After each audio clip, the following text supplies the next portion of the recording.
Muy buenas tardes, sean bienvenidos, bienvenidas a una emisión más de Rostros de la Trata, una coproducción entre Realidades Sin Fronteras y Radio Ciudadana. El día de hoy es la última emisión de esta serie radiofónica y me da mucho gusto saludar en esta ocasión a Carla Ortega en la conducción. Carla, buenas tardes, qué gusto saludarte. Muy bien, y tú igualmente, un placer, como bien lo dijiste, es el último programa, entonces que nos llame nuestro auditorio para platicarnos qué les gustó, qué temas les llamó más la atención para que lo podamos abordar después. ¿Cómo ves? Buena idea. Los teléfonos son 5604-8229, 5604-7926, 01800-670-1680, es nuestra alada sin costo. Iniciamos.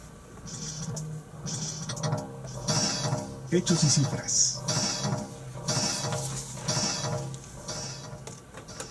Según datos de la Organización Internacional del Trabajo, en el mundo casi 21 millones de personas son víctimas del trabajo forzado, de las cuales 11.4 millones son mujeres y niñas y 9.5 millones son hombres y niños.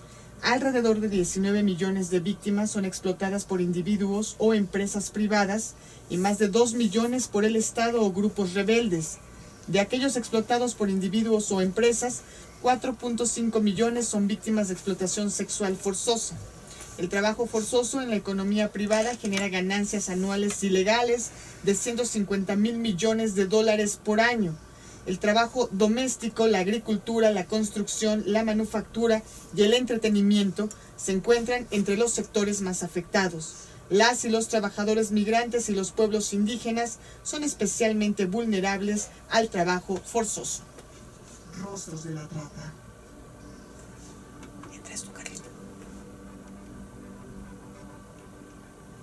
Gracias, Sandra. Regresamos de escuchar Hechos y Cifras y el día de hoy como invitada de honor y para platicar de la trata de personas, reflexiones finales, tenemos como invitada a Albania González Polito. Hola, Albania, buenas tardes. Hola, ¿cómo están? Buenas tardes. Gracias por venir. Bienvenida. Y les platico quién es Albania. Albania González Polito es licenciada en Psicología y maestra en Psicoanálisis. Su labor en los últimos años se ha centrado en la atención y víctimas de formas contemporáneas de la esclavitud y delitos relacionados con la trata de personas. Es docente, conferencista y capacitadora en temas relacionados con la trata de personas, violencia de género, derechos humanos, juventudes e infancia. Albania, muchas gracias por estar el día de hoy aquí para platicar pues de las reflexiones finales de este programa. El día de hoy termina Rostros de la Trata aquí en el 660 DM. Pero a lo largo de un año estuvimos teniendo como invitados a diferentes personas que nos platicaban acerca de la trata de personas y temas relacionados a este tema. Hoy me gustaría cerrar contigo, primero que nada, que nos comentaras qué es la trata de personas para que a nuestro público que nos está oyendo le quede bien claro qué es este delito. Sí, bueno, la trata de personas, según la ley general, que está principalmente basada en el protocolo de Palermo, que es uno de los protocolos, digamos, como base para tratar, hablar de la trata de personas y de cuáles son sus delitos. Define a la trata de personas como el traslado, la acogida, la recepción y la entrega, por decirlo en términos muy generales. ¿Esto qué quiere decir? Que es cuando las mujeres, las niñas o los adultos, hombres y niños, son engañados o enganchados, puede ser por medio de promesas de trabajo, puede ser por medio de enamoramiento o de cambio de alguna situación específica que están sufriendo estas personas, y se les cuenta como una historia de que va a ser mejor, van a tener trabajo, van a tener muy buen salario, a lo mejor hasta se les ofrece un lugar para vivir, y son trasladados. Este traslado puede ser sí a nivel internacional, ¿no? Puede haber el paso de fronteras internacionales, pero también se puede dar en las fronteras locales, ¿no? Okay. De un estado a otro, o de un municipio a otro, o inclusive de una delegación a otra. Okay. ¿No? Y estas personas son trasladadas, son entregadas a alguien que finalmente las va a colocar en una situación de explotación. Eso es la trata en términos generales. La trata no es la explotación.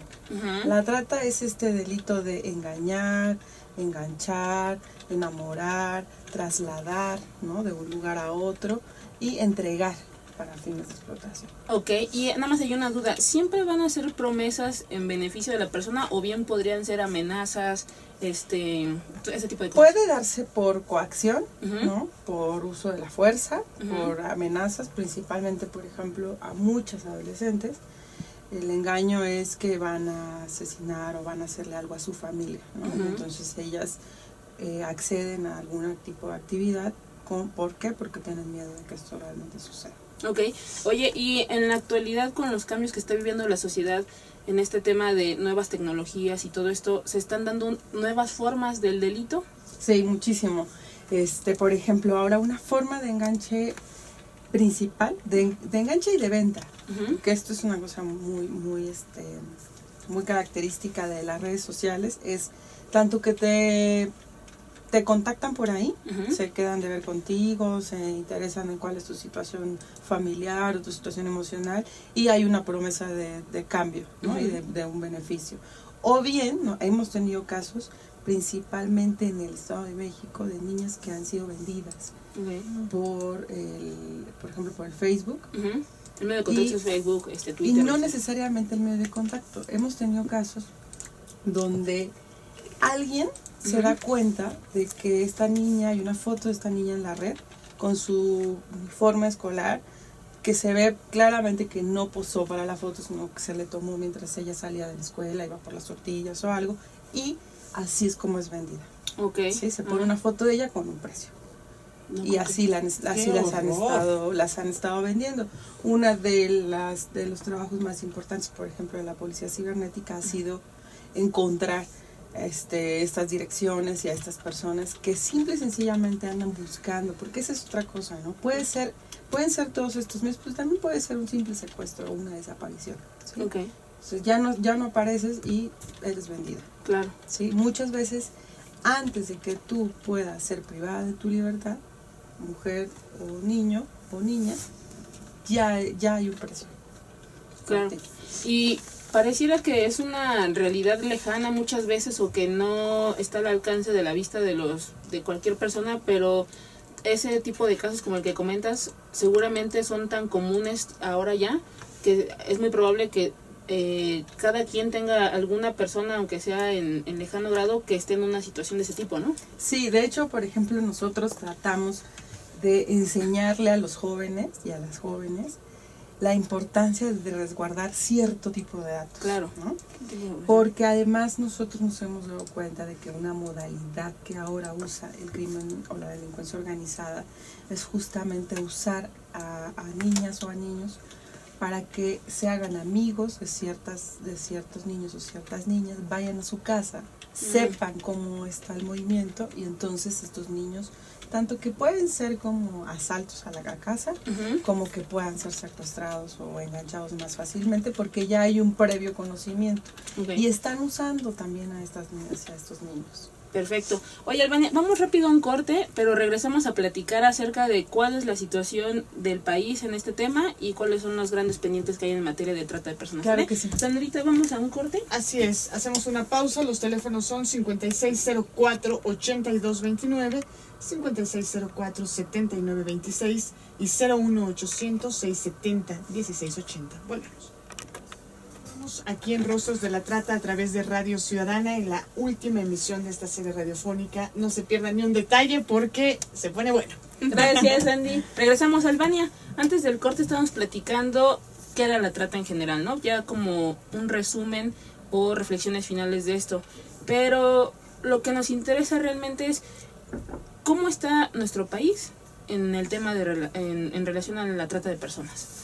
Bueno, nuestro país ha avanzado, ha habido esfuerzos importantes, me parece que no nada más de parte del gobierno, sino de las organizaciones de la sociedad civil que vienen impulsando desde abajito, que se haga un verdadero trabajo con la identificación de las víctimas, con la atención de las víctimas, porque no es posible que en un país que es de origen, tránsito y destino ahora no haya más que un centro del gobierno y que no es especializado en víctimas de trata, sino en víctimas de violencia de género, ¿no? Claro. Uh-huh. Y que hay características hasta de seguridad diferentes. Entonces, sí hemos avanzado, ¿no? Un avance importante es la ley, aunque la ley también tiene algunas partes donde es ambigua y ha hecho que al menos en el 2014, por ejemplo, en la Ciudad de México solo hubieron 73 o 78 sentencias por trata. Okay. Muy Nada. poquito, ¿no? Y estamos hablando del Distrito Federal, nada más. En los estados, pues hay como casos, Ajá. pero les ha sido complicado realmente poder encuadrar los delitos y llevar a cabo sentencias por trata. ¿Cuál es la complejidad o por qué se le está dificultando tanto a las autoridades locales para poder encontrar los Principalmente casos? que no logran hacer bien la identificación de la víctima, ¿no? Uh-huh. Porque siguen los operadores de justicia en este nivel, siguen haciéndole a las víctimas la pregunta, ¿eres víctima de trata de personas? Uh-huh. Entonces nosotros decimos siempre, bueno, es muy complicado que si tienen secuestrado a tu hijo, ¿no? O si estás amenazado y te golpean cada noche, Uh-huh.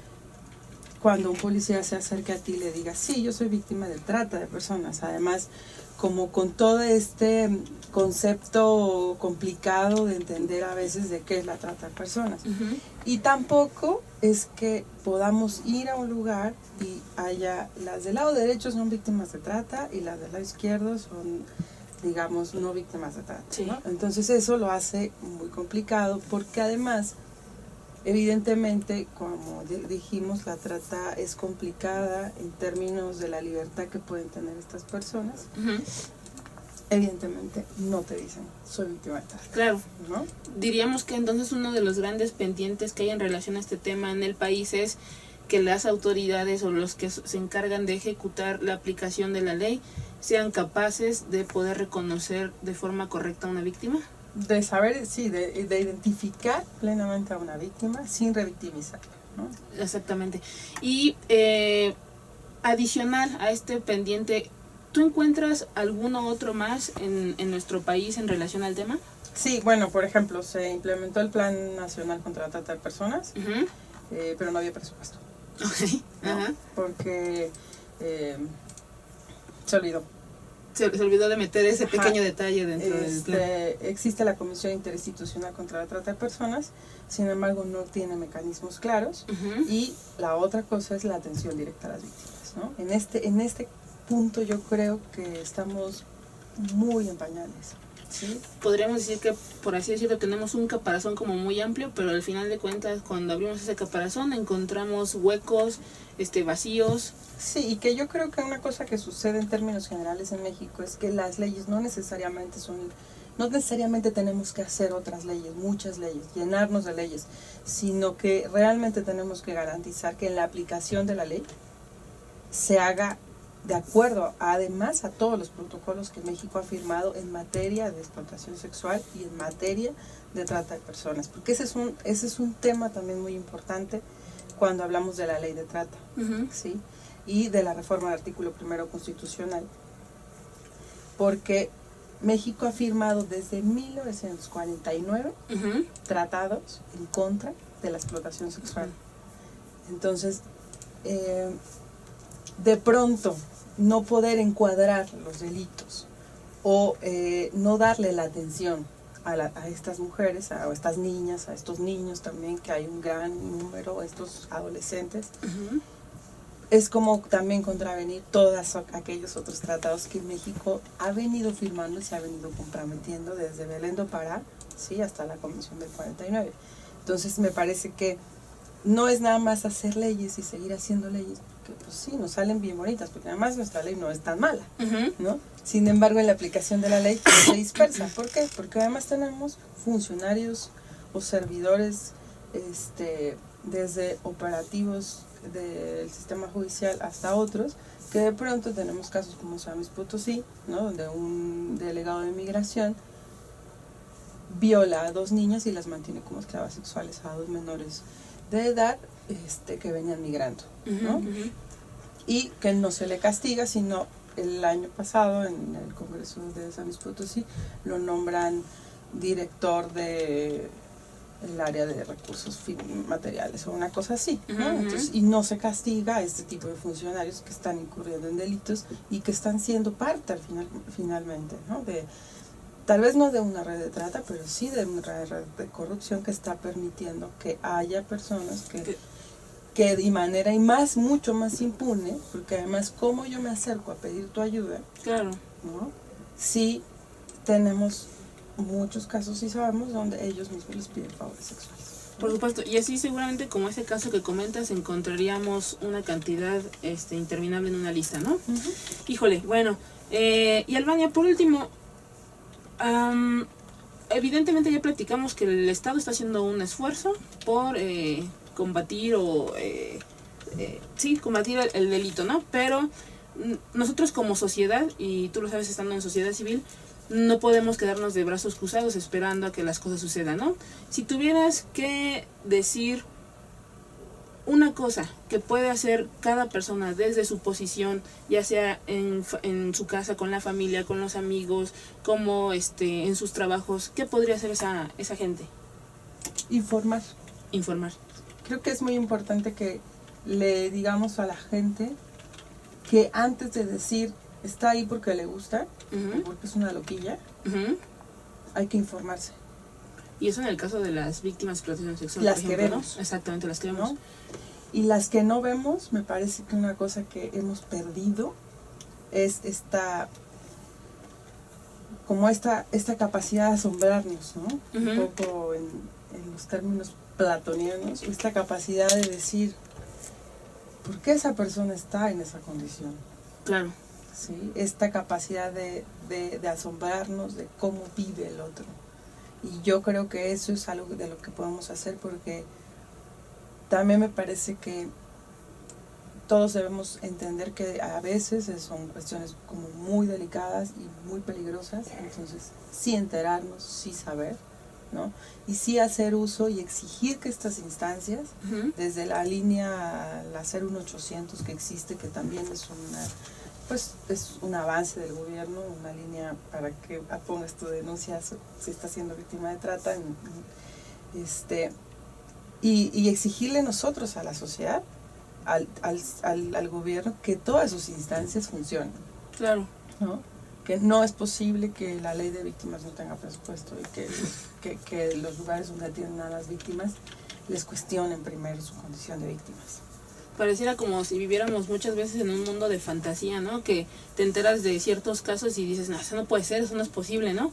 Pero la realidad es que creo que, como dices tú, hemos perdido la capacidad de asombro porque hoy en día estamos tan bombardeados de información, de noticias, que hemos perdido la sensibilidad de decir, esto no es posible que esté pasando, ¿qué puedo hacer para que deje de suceder? Y cosas por el estilo, ¿no?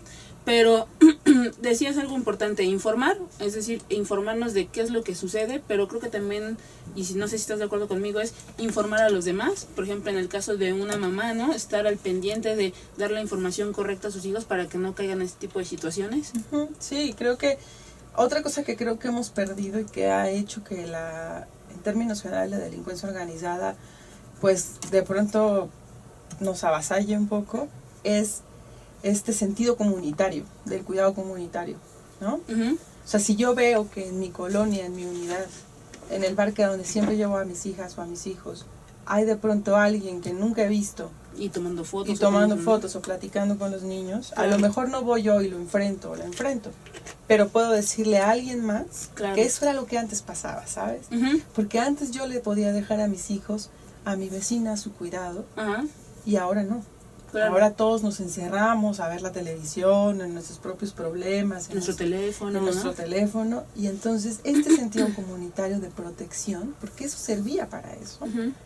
se ha perdió, perdido. ¿no? Perfecto. Y eso yo creo que es una cosa que tenemos que rescatar si queremos cuidarnos a nosotros y cuidarnos a los niños, a los jóvenes, a todos en términos generales, y ganarle esos espacios. Claro. Y que la delincuencia sepa que por lo menos ahí ya saben qué está haciendo. Exactamente, ¿No? sí, sí.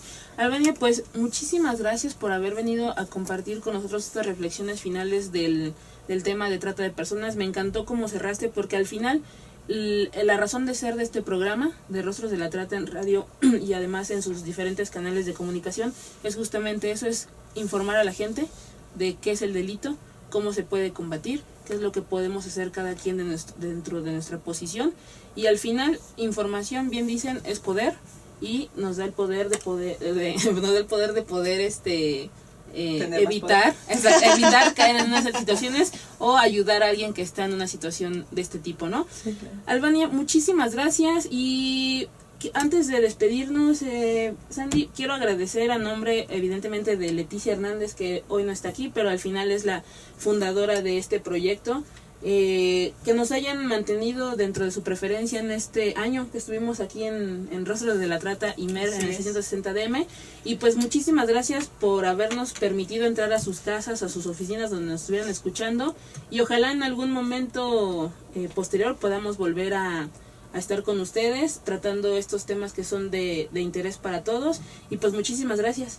Gracias, sin duda, son temas necesarios que necesitan abordarse en los medios de comunicación, y por supuesto, aunque Leti no está aquí presente, sin duda está presente a través de las redes sociales, y también está pues mandando agradecimiento al público y a todas las personas invitadas que estuvieron aquí en Rostros de la Trata.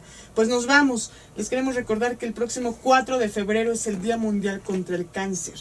El último informe mundial del cáncer de la Organización Mundial de la Salud dice que en 2012 se registraron 8.2 millones de nuevos casos, y que esta cifra podría aumentar 22 millones anuales próximamente, así que habrá que cuidarnos. En la operación técnica se encuentra Javier Sánchez Vázquez, en la producción Diana Ramos, por supuesto nuestra querida Alejandra Jaime, gracias, quien estuvo siempre en la coordinación de invitados a lo largo de esta serie Rostros de la Trata. A Carlita Ortega en la conducción, qué gusto conocerte, Carla. Gracias, muchas gracias, Andy, igualmente un placer, ojalá podamos volver a coincidir. Que así sea, y un abrazo enorme a nuestra querida Leticia Hernández. Soy Sandra Vázquez, gracias Albania por estar en este último programa y cerrar con broche de oro. Adiós. Gracias. Buen día, hasta luego. Gracias.